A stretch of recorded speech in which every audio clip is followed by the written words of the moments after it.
Do you get calf pain? Calf pain? Calf pain. If so, keep watching. Now, calf pain, everyone gets calf pain. No matter how old you are, if you're 40, if you're 50, if you're 60, even if you're 70, you will get calf pain. Now, these are going to be my best stretches for calf pain. Key thing is a spoiler alert, there's one tip that I'm going to tell you at the end of the video, so stay tuned. The first exercise, foam roll. So you want to foam roll your calves.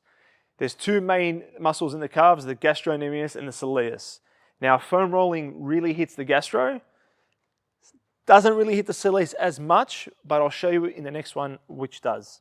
So, grab the foam roller, and you want to put your calves basically on the roller and roll up and down your calves. What does that look like? I like to do one leg each because you can put really a lot of pressure into one at a time.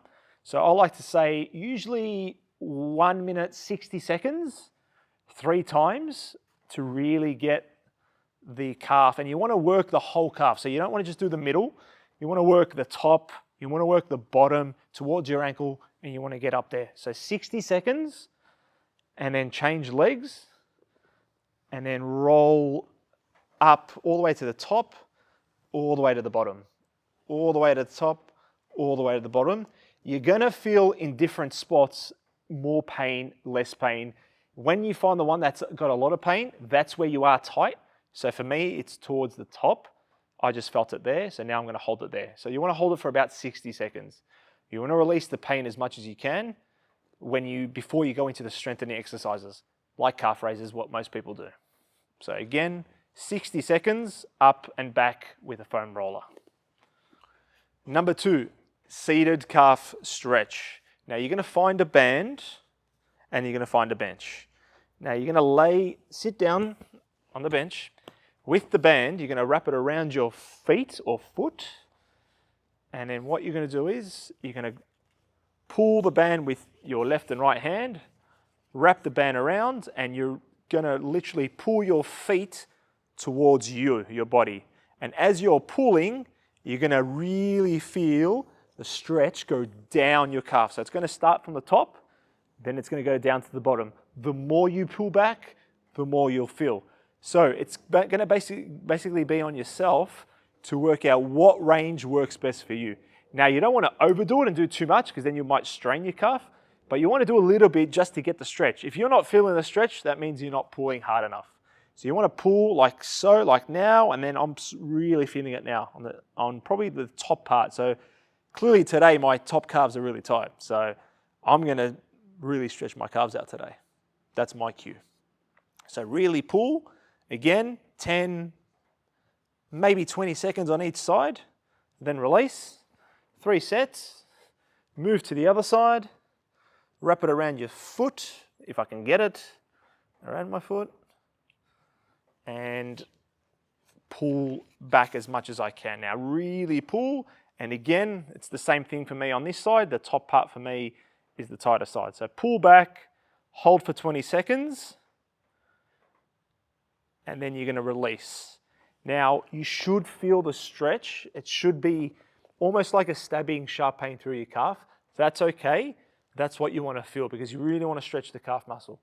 A lot of people, everyone mostly, that I deal with is people always think calves are tight. Yes, they are, but it's usually also an underdeveloped calf. There's no strength in your calf, which is the reason why we all get tight in these areas because there's no strength to keep us there. So that's why they always become tight. And we're always on our feet, and most people aren't wearing the right shoes, so calves tend to cop a lot of the battering.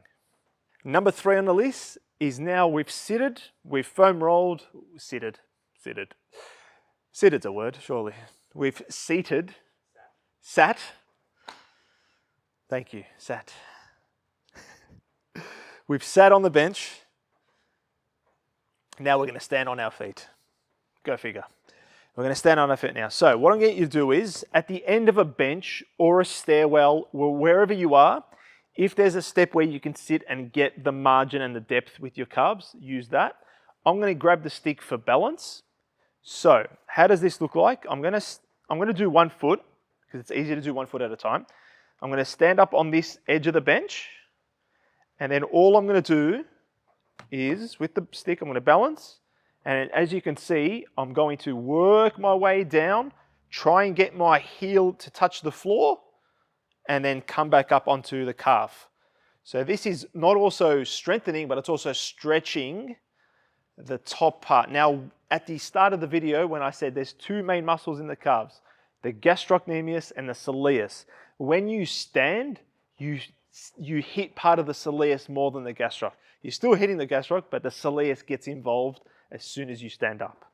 So, up, squeeze, and then work your way down. Try and get your heel to touch the floor.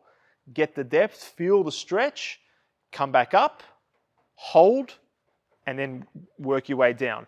Now, you really want to hold the bottom for about 10 seconds, and then on the way up, you want to hold for about 3 seconds to get the strengthening in exercises. So hold for 10, up for 3, and then we'll do the same thing on the other side. So we can do both legs like so. Try not to get that in the video. Hold, 1, 2, and 3, find your balance. And then you're going to just work your way down with the left, and then come back up like so. Down, hold for 10, and then work your way up. So again, the reason why we're working the whole range, because you want to hit both muscles of the calves, the gastroc and the soleus. Okay, the next one is we're going to find a wall. So with the two muscles in the calves, you really want to stretch both muscles in the calves, and not every calf stretch hits both of them. So you really want to change up the stretching routine with the calf. And also, if they are weak and you're wanting to move to the strengthening phase, these stretches will help you move into the strengthening phase as quick as possible. Now, the next one is standing calf stretch again, or passive calf stretch, whichever you want to call it. But simple tip, I say find a wall, hands on the wall. Now, you're going to lean back with your back foot, straighten your knee, and then what you're going to do is you're going to drive forward onto your toe, chest, head comes to the wall, hold for 10 seconds. Again, that's going to get the soleus, which is the top part of the calf. Now, at the end of the 10 seconds, you want to release, try and get your heel to the ground, and that's the gastrocnemius. So again, the two main muscles, gastroc, soleus. 10 seconds both. Down, 3 sets each, 10-second hold each. Change sides. You're going to find which side easier and harder. There might be a side that's tighter, and you will try and get, if there's a side tighter, do an extra 10 seconds. Do 20 or 30 depending on how you feel that day. Again, heel up onto your toe, hold 10 to 15 seconds, and then release. Again, try and hit both stretches, try and hit both muscles. Last but not least, number 5, pogos. So the 4 were static and dynamic, a little bit of static stretching. This is a dynamic warm-up movement strengthening exercise. So what does it look like? You're on your toes and you're just jumping. So just like that, jumping. You can sort of hip hop like this, jumping on the spot. You can jump up and down, walk around. Again, this is just a dynamic movement to really get the calves, because you've just stretched them for half an hour. Now it's time to get the movement in the joint and the stretching. So it's one of the best warm-ups to do before you do a leg session. Now you've stayed all the way to the end of the video because you wanted to know the spoiler alert. Now, spoiler alert, with calf pain, generally, I'm not going to say this is not, it's not obviously not 100%, but this is my theory and theory over the years I've been doing this and dealing with multiple clients. If you have calf pain, or you're feeling a little bit of calf soreness after a run, after a workout, after anything, a simple trick is to drink a lot more water than you normally are. So double what you normally do. So if you're drinking a liter a day, up it to 2, and I guarantee you your calf pain will go away. Calf pain is linked to hydration. I've always thought that, and I can see it now with multiple clients every day I see them. Just by upping water intake helps to relieve calf soreness. Those were my best exercises for calf pain. Give them a go. Let me know how you go in the comments. And if you love that video, you know the drill. Hit that like, hit that subscribe, and share the love.